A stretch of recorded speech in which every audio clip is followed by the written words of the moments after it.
ഈശോ മിശിഹായ്ക്ക് സ്തുതിയായിരിക്കട്ടെ. പ്രിയ കൂട്ടുകാരെ, ഞാൻ കഴിഞ്ഞ പങ്കുവയ്ക്കൽ നിങ്ങളോട് പറഞ്ഞിരുന്നു ദുഃഖ വെള്ളിയാഴ്ചത്തെ സഹനവും അതിൻ്റെ കാരണവും. ഈസ്റ്റർ ദിനത്തിലുണ്ടായ സഹനം വലിയ വിഷമമായിരുന്നു. കാരണം കുർബാന പോയി കിട്ടി എനിക്ക്. പക്ഷേ ഈശോനെ കൊണ്ടുവന്ന് തന്നു കേട്ടോ ആശ്രമത്തിൽ നിന്ന്. പക്ഷെ പരിശുദ്ധ കുർബാന, ഈസ്റ്റർ കുർബാനയൊക്കെ മുടങ്ങുക എന്ന് പറയുമ്പോൾ ഭയങ്കര വിഷമമായിരുന്നു. കണ്ണ് തുറക്കാൻ പറ്റാത്ത ഭയങ്കര വിഷമം. കുറേ നാളുകൾക്ക് ശേഷം ഞാൻ ഈസ്റ്ററിൻ്റെ അന്ന് എൻ്റെ റൂമിൽ കിടന്ന് പൊട്ടിക്കരഞ്ഞു. ഞാൻ ഈശോയുടെ അടുത്ത്, ദൈവമേ, ഞാൻ 2 വർഷമായി കിടപ്പായിരുന്നു. ഇന്ന് എഴുന്നേറ്റ് നടക്കാറായപ്പോൾ ഇങ്ങനെ തല കറങ്ങി ഞാൻ കിടക്കേണ്ട വന്നില്ലേ. എന്തിനു വേണ്ടിയാണ് കർത്താവ്? അന്ന് എന്നെ കാണാൻ ഒരു ഫാദർ വന്നിരുന്നു. ആ ഫാദറിനോട് ഞാൻ പറഞ്ഞു, അച്ഛൻ എനിക്ക് വേണ്ടി പ്രാർത്ഥിക്കണം. എന്തിനു വേണ്ടി പ്രാർത്ഥിക്കണം? ഞാൻ എന്നെ എത്രയും വേഗം കൊണ്ടുപോകാൻ പറയണം. അച്ഛൻ പറഞ്ഞു, അതൊന്നും സമയാവാതെ പോവില്ല ചേച്ചി, സഹിക്കേണ്ടത് സഹിച്ചു കിടന്നിട്ടേ പോകുന്നത്. അച്ഛൻ തമാശ പറഞ്ഞു. ഞാൻ പറഞ്ഞു, എനിക്ക് ഇങ്ങനെ കുർബാന മുടങ്ങിയിട്ട് ജീവിക്കണ്ട, കണ്ണ് തുറക്കാൻ പറ്റാണ്ട് ഞാൻ എന്തിനും ജീവിക്കണേ. അതുകൊണ്ട് ഈശോയോട് പറയുക എന്നെ വേഗം ഈശോയുടെ അടുത്തേക്ക് കൊണ്ടുപോകാനായിട്ട്. അങ്ങനെ ഞാൻ വിഷമിച്ച് സങ്കടപ്പെട്ട് ഞാൻ കിടക്കുമ്പോൾ അപ്പോഴും ഞാൻ ചോദിച്ചു, ദൈവമേ, ഈ ഒരു അവസ്ഥ, ദുരവസ്ഥ, ക്യാൻസറൊക്കെ എനിക്ക് എങ്ങനെയെങ്കിലും അഡ്ജസ്റ്റ് ചെയ്യാം. ഇപ്പോഴത്തെ ജീവിതത്തിൻ്റെ താളങ്ങളും എങ്ങനെയൊക്കെ അഡ്ജസ്റ്റ് ചെയ്യാം, സ്വന്തം വീട്ടിലല്ലേ. പക്ഷേ ഇത് എങ്ങനെ അഡ്ജസ്റ്റ് ചെയ്യും കർത്താവേ? ഞാൻ പൊട്ടിക്കരഞ്ഞ ദിവസമാണ് ഈസ്റ്ററിൻ്റെ അന്ന്. അപ്പം ഞാൻ ചോദിച്ചു, ദൈവമേ, ഈ സഹനം ആർക്ക് വേണ്ടിയിട്ടാണ് ഇങ്ങനെ കിടന്ന് സഹിക്കുന്നത്? കുർബാന പോലും മുടങ്ങിയിട്ട്. പ്രിയ സഹോദരങ്ങളെ, അന്ന് ഞാനൊരു കാഴ്ച കണ്ടു. എൻ്റെ അമ്മ മരിച്ചിട്ട് 10-11 വർഷമായി. എൻ്റെ അപ്പം മരിച്ചിട്ട് 10-30 വർഷമായിട്ടുണ്ട്. ഞാൻ അധികം എപ്പോഴും കാണാറൊന്നുമില്ല. എനിക്ക് വലിയ വേദന വരാനിരിക്കുന്ന സന്ദർഭങ്ങളിൽ ഞാൻ എൻ്റെ അമ്മേനെ കാണും. അമ്മ വന്നു നോക്കും. എൻ്റെ ഭർത്താവിൻ്റെ അമ്മയും എന്നെ കാണാൻ വരും. എനിക്ക് ഈ സഹനങ്ങൾ സഹിക്കാൻ ശക്തി കിട്ടാൻ അവർ പ്രാർത്ഥിക്കും. അവരൊക്കെ പ്രാർത്ഥിച്ചത് കൊണ്ടാണ് ഇത്ര വലിയ ഓപ്പറേഷനെ കൂടി ഈ സഹനങ്ങളിൽ കൂടെയൊക്കെ ഞാനിപ്പോഴും പിടിച്ചു നിൽക്കുന്നത്. അപ്പം ഞാൻ ഈ ഈസ്റ്ററിൻ്റെ അന്ന് ഞാൻ ആർക്ക് വേണ്ടിയാണെന്ന് ചോദിച്ചപ്പോൾ കറക്റ്റ് കാണിച്ചു തന്നു. ശുദ്ധീകരാത്മാക്കൾക്ക് വേണ്ടി തന്നെയാണ്. മറ്റത് മരണാസനക്ക് വേണ്ടിയായിരുന്നു. മാർപ്പാപ്പയുടെ മരണമാണല്ലോ അടുത്തിരുന്നത് അന്ന്. അപ്പം ഞാൻ ഈ ഈസ്റ്ററിൻ്റെ അന്ന് ഞാൻ കാണാണ് എൻ്റെ അമ്മയെ. എൻ്റെ അമ്മ ഇങ്ങനെ ഒരു സ്ഥലത്ത് നിന്ന് ഇറങ്ങി വന്ന് ഒരു സ്ഥലത്തൂടെ പോവാണ്. അപ്പം അമ്മ പറയുന്ന ആ വാചകമാണ് എനിക്ക് മനസ്സിലായത് ഞാൻ എന്തിനു വേണ്ടി സഹിക്കണേ. അമ്മ പറയാണ്, ആരുടെ കൈ പിടിച്ചാൽ ഞാനൊന്ന് കയറി പോവാ, ആരുടെ കൈ പിടിച്ചാൽ ഞാനൊന്ന് കയറി പോവാ, ഇങ്ങനെ ചോദിച്ചിട്ടാണ് എൻ്റെ അമ്മ നടന്നു പോകുന്നത്. ഞാൻ ഇങ്ങനെ അതിശയത്തോടെ നോക്കി നിന്നത്, എൻ്റെ അമ്മയല്ലേ പോണത്. അമ്മ എന്നിട്ട് ഈ ആരുടെ കയ്യിൽ പിടിച്ചാൽ കയറണ്ടേ, ആരുടെ കൈ പിടിച്ചാൽ കയറണ്ടേന്ന്. അപ്പം ഞാൻ എന്നെ പറയുന്നുണ്ട്, അന്ന് അമ്മ എൻ്റെ കൈ പിടിച്ചോ എന്ന്.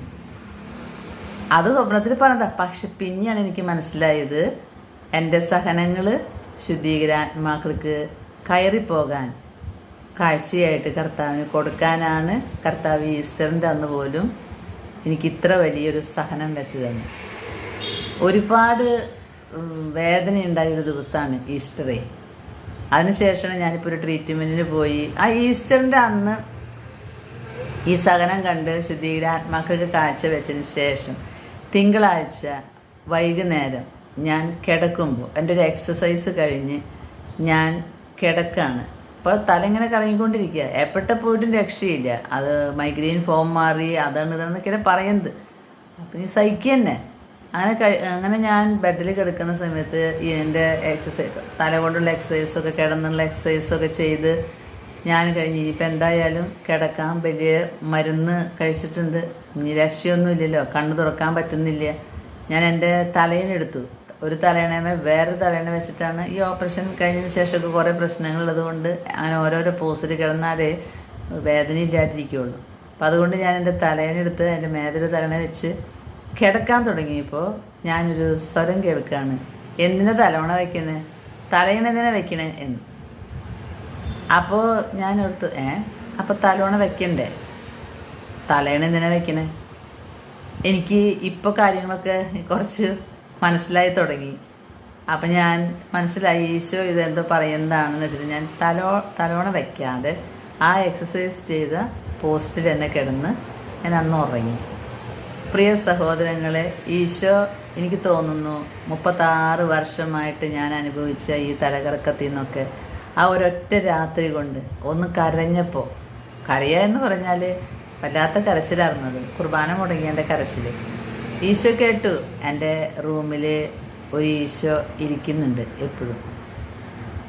അപ്പോൾ ഈശോയുടെ തിരുഹൃദയം, ആ ഈശോയുടെ തിരുഹൃദയത്തിലേക്ക് എൻ്റെ കണ്ണുനീരെത്തിയിട്ടുണ്ടാകാം. തടയണ വയ്ക്കാതെ കിടന്നു. എത്ര ഡോക്ടർമാരെടുത്ത് പോയി, എത്ര ചികിത്സ നടത്തി. എൻ്റെ കർത്താവിന് ഒരു സെക്കൻഡ് നേരം വേണ്ടി വന്നുള്ളൂ. ഞാൻ അന്ന് ഉറങ്ങി എഴുന്നേറ്റപ്പോൾ എനിക്ക് തലകറക്കില്ല. ഞാൻ കുറച്ചൊക്കെ ഫ്രീ ആയിട്ടുണ്ട്. അങ്ങനെ ഇരിക്കുന്ന സമയത്താണ് വേറൊരു ചെറിയ ഒരു ട്രീറ്റ്മെൻറ്റിന് വേണ്ടിയും ഞാൻ പോയത്. അവിടെ നിന്നും എനിക്ക് നല്ല ഡയഗ്നോസിങ് കിട്ടി. സ്പോണ്ടിലോസിസ് എന്ന് പറയുന്ന രോഗത്തിൻ്റെ ഒരു ലക്ഷണമാണ് എന്ന് പറഞ്ഞ് ഞാനിപ്പോൾ മരുന്ന് കഴിച്ചുകൊണ്ടിരിക്കുകയാണ്.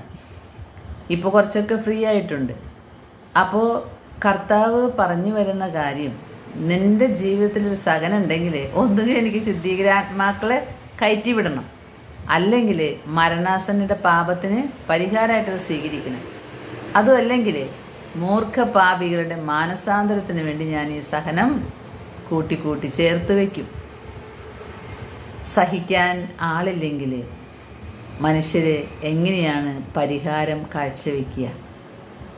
വേദനയാണല്ലോ പരിഹാരമായിട്ട് കാഴ്ചവെക്കേണ്ടത്. വേദനിക്കാൻ ആളുകളില്ലെങ്കിൽ പ്രിയ സഹോദരങ്ങളെ, നമ്മളെങ്ങനെയാണ് ആത്മാക്കളെ നേടുക? ഇന്നു മുതൽ നിങ്ങളുടെ മനസ്സിൽ നിങ്ങൾ വെക്കണം, ജീവിതത്തിലുണ്ടാകുന്ന ഏത് സഹനം, ചിലപ്പോൾ നമ്മൾ വിചാരിച്ച സ്ഥലത്തേക്ക് ട്രാൻസ്ഫർ കിട്ടിയിട്ടുണ്ടാവില്ല, അല്ലെങ്കിൽ നമ്മൾ നിൽക്കുന്ന ഇടം ഭയങ്കര ബുദ്ധിമുട്ടുള്ള സ്ഥലമാണ്. കർത്താവിനറിയാട്ടോ നമ്മളെ എങ്ങോട്ട് കൊണ്ടുപോകണമെന്ന്. അപ്പോൾ ഈശോ പറയും, ഈ എതിരിട്ട അനുഭവത്തിൽ നീ നിൽക്കുമ്പോൾ ആ സഹനം നിനക്ക് ഈ 3 കാര്യങ്ങൾക്കായിട്ട് കാഴ്ചവെക്കാം. ആത്മാക്കൾക്ക് വേണ്ടി കാഴ്ചവെക്കാം, മരണാസന്നർക്ക് വേണ്ടി കാഴ്ചവെക്കാം, ആടെ പാപത്തിന് പരിഹാരമായിട്ട്, അതുപോലെ പാപികളുടെ മാനസാന്തരത്തിന് വേണ്ടിയും കാഴ്ചവെക്കാം.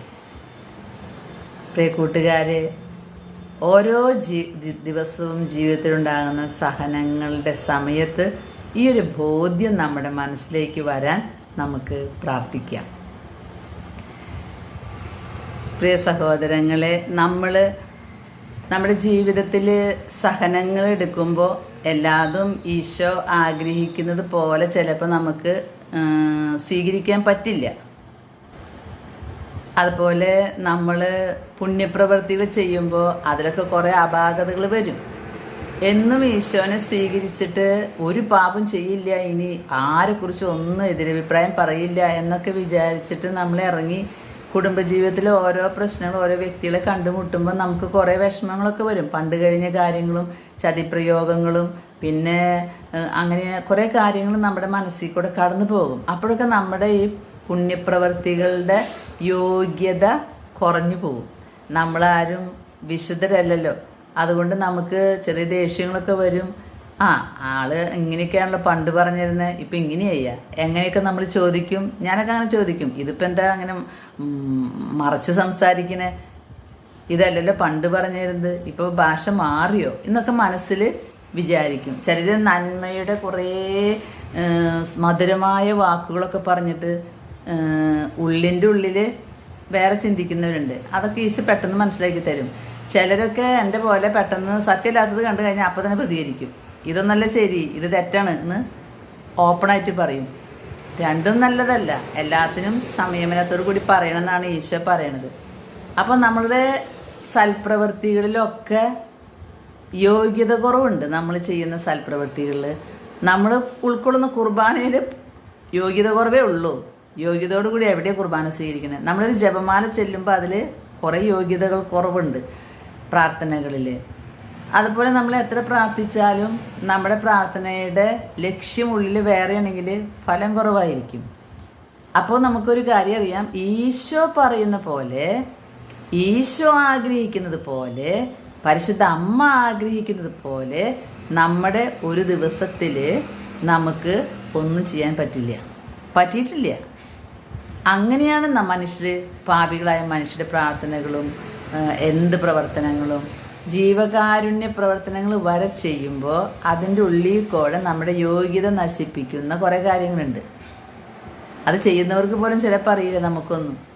അതങ്ങനെയാന്നേ. പലതരം ഉദ്ദേശങ്ങൾ. ചിലപ്പോൾ ചോദിക്കാവും ഇന്നത്തെ കാരുണ്യപ്രവൃത്തി നമ്മൾ ചെയ്തു, ശരിയായി, എവിടെ നമ്മുടെ കുറേ വേറെ ഭാഗങ്ങൾ വീക്കായിട്ട് കിടക്കുന്നുണ്ട്. അതുകൊണ്ട് ഈ കാഴ്ചകൾ യോഗ്യതയോടെ സ്വീകരിക്കാൻ പറ്റാത്ത ബ്ലോക്കുകൾ നമുക്കുണ്ടാകും. നമ്മളത് മനസ്സിലാക്കുന്നുണ്ടാവില്ല. അപ്പോൾ നമ്മൾ മറ്റൊരാളെ അവോയ്ഡ് ചെയ്യുക, അല്ലെങ്കിൽ മറ്റൊരാൾക്ക് വിഷമുണ്ടാക്കുന്ന രീതിയിൽ എന്തെങ്കിലും ചെയ്തിട്ട് കാരുണ്യപ്രവൃത്തികൾ ചെയ്തു കഴിഞ്ഞാൽ പറയുന്നത് ഫലം അതിൻ്റെ എത്ര കിട്ടുന്നുള്ളത് കണ്ടറിഞ്ഞൂടാ. അതുപോലെ ഒരു ജപമാല ചെല്ലുമ്പോൾ ഉള്ളിൻ്റെ ഉള്ളിൽ ഇങ്ങനെ എതിർചിന്തകളായിട്ടാണ് ജപമാല ചെല്ലണമെങ്കിൽ അതിൻ്റെ ഫലം ഉണ്ടാവില്ല. വരപ്രസാദ അവസ്ഥയിൽ നമ്മൾ വേണം. പക്ഷെ നമുക്ക് വരപ്രസാദ അവസ്ഥയിൽ പുള്ളാവാൻ പറ്റൂല. ഇങ്ങനെയൊക്കെ ചിന്തിച്ചു കഴിഞ്ഞാൽ മനുഷ്യർ ചെയ്യുന്ന എല്ലാ സൽപ്രവൃത്തികളിലും യോഗ്യത കുറവാണ്, ദൈവത്തിന് സ്വീകരിക്കാൻ സാധിക്കില്ല. അതിന് പറ്റിയ ഒരു പരിഹാര ജപമുണ്ട്. നമ്മളൊക്കെ ശുദ്ധീകരണ സ്ഥലത്ത് നിന്ന് വേഗം രക്ഷപ്പെടണമെന്നല്ല ആഗ്രഹിക്കുന്നത്. ഞാൻ അങ്ങനെയാണ്. ശുദ്ധീകരണ സ്ഥലത്തിലേ പോകണ്ട, വേഗം കൂടെ പോയി കിട്ടിയാൽ മതി. കാരണം അത്ര സുഖമുള്ള ഏർപ്പാടല്ല ശുദ്ധീകരണ സ്ഥലം എന്ന് എനിക്ക് മനസ്സിലായിട്ടുണ്ട്. അതുകൊണ്ട് ഞാൻ അതിനു വേണ്ടി പ്രയത്നിക്കുന്നത്. പക്ഷെ നടക്കില്ല, മനുഷ്യരല്ലേ. അപ്പോൾ ഈ ശുദ്ധീകരണ സ്ഥലത്ത് കൂടെ കടക്കാതെ എങ്ങനെ നമുക്ക് പോകാൻ പറ്റും? അതിന് പറ്റിയ ഒരു പരിഹാര ജപമുണ്ട്. ചിലപ്പോൾ നിങ്ങളൊക്കെ ചെല്ലുന്നുണ്ടാകാം. അതൊക്കെ പ്രാർത്ഥനാ പുസ്തകങ്ങളിൽ ഉണ്ട് താനും. ഈ ഒരു പ്രാർത്ഥനാ പുസ്തകത്തിൽ മാത്രമല്ല, പല പുസ്തകങ്ങളുണ്ട്. അതുകൊണ്ട് ഞാൻ അതിനെക്കുറിച്ച് ഇന്ന പുസ്തകത്തിലുണ്ടാവുമെന്ന് പറയുന്നില്ല. പണ്ടത്തെ ഗൃഹസഖിയിലുണ്ട്. എൻ്റെ പണ്ടേ പഴഞ്ചനൊരു ഗൃഹസഖിയാണ്. ഈ ഗൃഹസഖിയിലുണ്ട് ഈ പ്രാർത്ഥന. പിന്നെ ഇപ്പോഴത്തെ കുറേ പ്രാർത്ഥനാ പുസ്തകങ്ങളിലും ഞാൻ കാണുന്നുണ്ട് അനുദിന തെറ്റുകൾക്കുള്ള പരിഹാര ജപം. പ്രിയ സഹോദരങ്ങളെ, ഞാൻ ഇതിൻ്റെ ഗുണം മനസ്സിലാക്കി അന്ന് മുതൽ കുടുംബ പ്രാർത്ഥനയിൽ ഈ പ്രാർത്ഥന കുടുംബനാഥൻ ചൊല്ലും. കാരണം ഈ പ്രാർത്ഥന അത്രയ്ക്ക് ഫലവത്താണ്. എന്താണെന്നറിയോ? ക്ലാര പുണ്യവതിയുടെ മഠത്തിൽ ഒരിക്കൽ മഠാധിപ അവിടെ മരിച്ച ഒരു സിസ്റ്ററിന് വേണ്ടി പരിഹാരം ചെയ്ത് പ്രാർത്ഥിക്കുന്നു. ഭയങ്കര പ്രാർത്ഥനയാണ് ക്ലാര പുണ്യവതിയുടെ മഠത്തിൽ.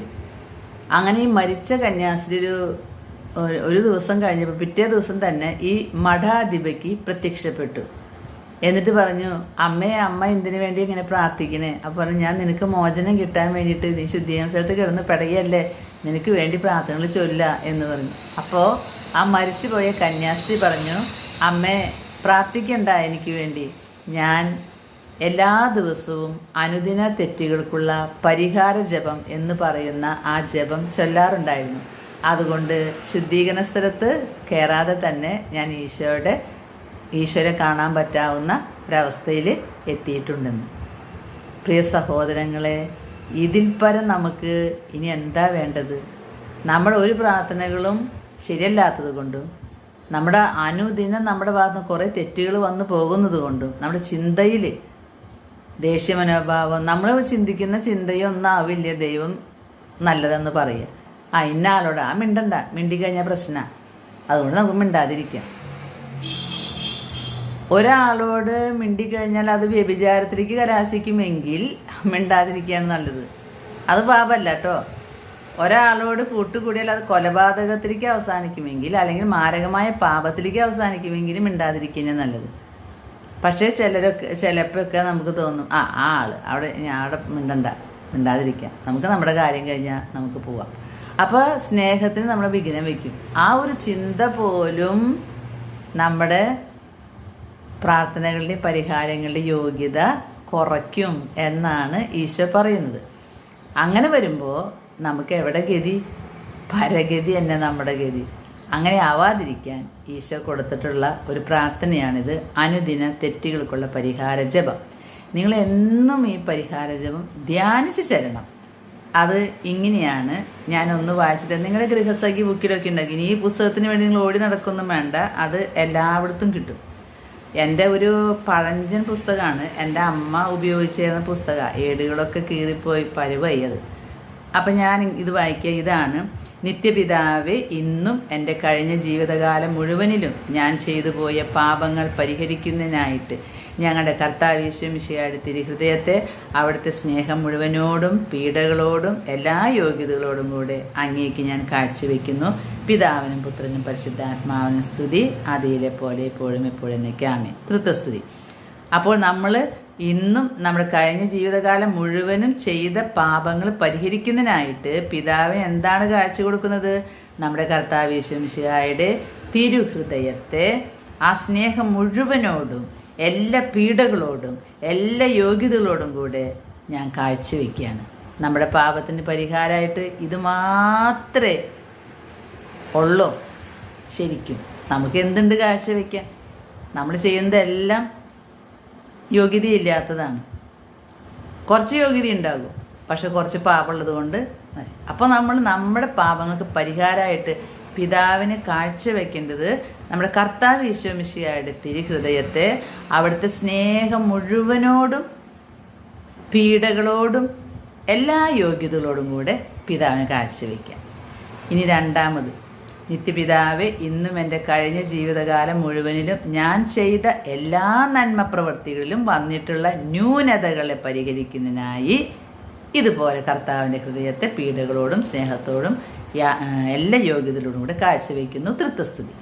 മൂന്നാമത്തെ, നിത്യപിതാവേ, ഇന്നും എൻ്റെ കഴിഞ്ഞ ജീവിതകാലം മുഴുവനിലും ഞാൻ ചെയ്യേണ്ടിയിരുന്നതും എന്നാൽ ഉപേക്ഷിച്ച് കളഞ്ഞതുമായിട്ടുള്ള എല്ലാ നന്മ പ്രവൃത്തികൾക്കും പകരമായി ഞങ്ങളുടെ കർത്താവ് യേശു മിശിഹായുടെ തിരുഹൃദയത്തെ തൻ്റെ സ്നേഹം മുഴുവനോട് എല്ലാ പീഡകളോടും യോഗ്യതകളോടും കൂടെ അങ്ങേക്ക് ഞാൻ കാഴ്ചവെക്കുന്നു തൃത്വസ്തുതി. അപ്പം നമ്മൾ ചെയ്ത പാപങ്ങൾക്ക് പരിഹാരമായിട്ട് നമ്മൾ ചെയ്ത നന്മ പ്രവൃത്തികളിലുള്ള ന്യൂനതകളെ പരിഹരിക്കാൻ ഇനി നമ്മുടെ കഴിഞ്ഞ ജീവിതകാലം മുഴുവനിലും ഞാൻ ചെയ്യേണ്ടതായിരുന്നതും എന്നാൽ ഉപേക്ഷിച്ച് കളഞ്ഞതുമായ നന്മകൾ, ചെയ്യാതെ പോയ നന്മകൾക്ക് വലിയ കണക്ക് കൊടുക്കേണ്ടി വരുന്ന പറയുന്നത്. നമ്മൾ ചെയ്യാതെ പോയ നന്മകൾ, നമുക്കൊരാളുടെ മുഖത്ത് നോക്കി ചിരിക്കാമായിരുന്നു. ആ ചിരിച്ചിരുന്നെങ്കിൽ ആ ആൾക്ക് ആശ്വാസം കിട്ടുമായിരുന്നു. നമ്മൾ ആ മുഖത്ത് നോക്കി ചിരിക്കാത്തത് നമുക്ക് ചെയ്യാമായിരുന്ന നന്മയായിരുന്നു. അത് നമ്മൾ ചെയ്യാത്തത് കൊണ്ട് അത് വലിയ പാപമാണ്. ചെയ്യേണ്ട നന്മ ചെയ്യാതിരിക്കുന്നതും പാപമാണ്. നമുക്ക് ആ ആളോടൊന്ന് സംസാരിക്കാമായിരുന്നു. നമുക്ക് ആ ആൾക്കൊരു നന്ദി പറയാമായിരുന്നു. കാരണം ആ ആൾ വഴി നമുക്ക് കുറേ അറിവുകൾ കിട്ടിയിട്ടുണ്ടാവും, കുറേ ബോധ്യങ്ങൾ കിട്ടിയിട്ടുണ്ടാവും. അല്ലെങ്കിൽ ആ ആൾ നമുക്കൊരു ബലമായിരുന്നു. പക്ഷെ നമ്മൾ ഒരിക്കലും നന്ദി പറഞ്ഞിട്ടില്ല. നിങ്ങളിങ്ങനെ എൻ്റെ ജീവിതത്തിൽ വന്നതുകൊണ്ട് എനിക്ക് നല്ല ബോധ്യങ്ങൾ കിട്ടി, അല്ലെങ്കിൽ ഞങ്ങൾക്കൊരു ബലമാണ് നിങ്ങൾ. ഒരിക്കലും നന്ദി ചെയ്യാമായിരുന്ന നന്മയായിരുന്നത്. അതുപോലെ കുറേ നന്മകൾ ചെയ്യാമായിരുന്നുണ്ട്. നമുക്ക് കുറേ പേര് വിഷമിക്കുന്ന സമയത്ത് നമുക്ക് ചെയ്യാമായിരുന്നു. നമ്മൾ വിചാരിച്ച് നമുക്കൊക്കെ എന്ത് ചെയ്യാം, വേണ്ട പുലിവാല്. അങ്ങനെ ചെയ്യാമായിരുന്ന നന്മകൾ ഉപേക്ഷിച്ച് കളഞ്ഞിട്ടുണ്ടെങ്കിൽ ആ പാപത്തിന് പരിഹാരമായിട്ട് കർത്താവ് യേശു മിശിഹായുടെ തിരുഹൃദയം ആ സ്നേഹം മുഴുവനോടും എല്ലാ പീഡകളോടും എല്ലാ യോഗ്യതകളോടും കൂടെ കാഴ്ചവെക്കുന്നു. 3 പ്രാവശ്യം തൃത്വസ്തുതി, ഓരോ തൃത്വസ്തുതി. പ്രിയ സഹോദരങ്ങളെ, അനുദിന തെറ്റുകൾക്കുള്ള പരിഹാര ജപം എന്ന് പറയുന്ന പ്രാർത്ഥനയാണ് ഇന്ന് ഞാൻ നിങ്ങളെ ഓർമ്മപ്പെടുത്തുന്നത്.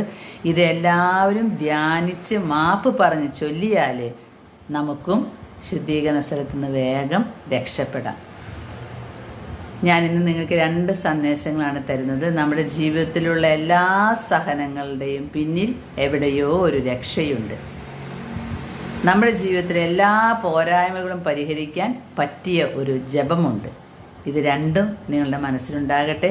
അവസാന കാലമാകണ വരെയും നമുക്ക് ഈ പ്രാർത്ഥന ചൊല്ലിക്കൊണ്ടിരിക്കാം, ധ്യാനിച്ച് ചൊല്ലണം. ഈശോയുടെ ഹൃദയം, ഈശോയുടെ സ്നേഹം, ഈശോയുടെ യോഗ്യത, പാടുപീടുകൾ എല്ലാം പിതാവിനെ കാഴ്ചവെക്കാം നമുക്ക്. ദൈവം നമ്മെ അനുഗ്രഹിക്കട്ടെ. ആമേൻ.